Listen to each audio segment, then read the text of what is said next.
Football টিফো যারা করেছেন তারা মানে প্রোটেস্ট করছেন এই যেটা আমাদের কলকাতায় হয়েছে।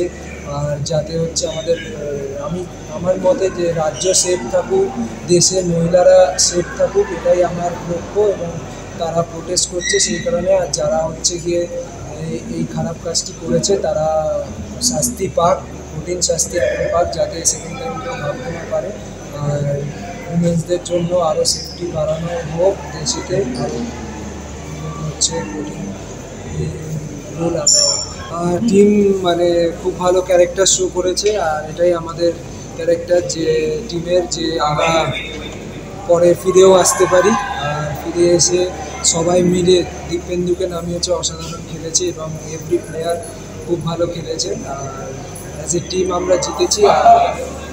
আমি বলবো প্রাউড অফ দিস টিম। পায়ের চোট কেমন আছে?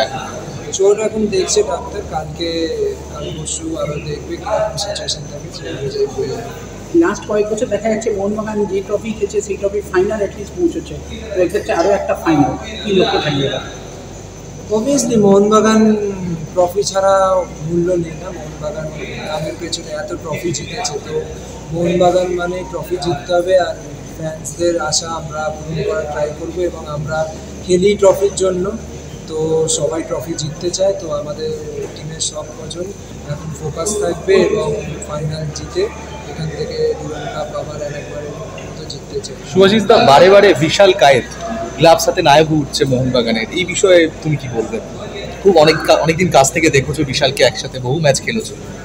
বিশাল আমি বলবো India one of the best goalkeeper এখনকার মুহূর্তে। আর ও সেটা মুখে নয় মাঠে প্রমাণ করছে। আর আই হোপ ও গিয়ে ফিউচারে দেশের হয়েও খুব ভালো খেলবে। Thank you.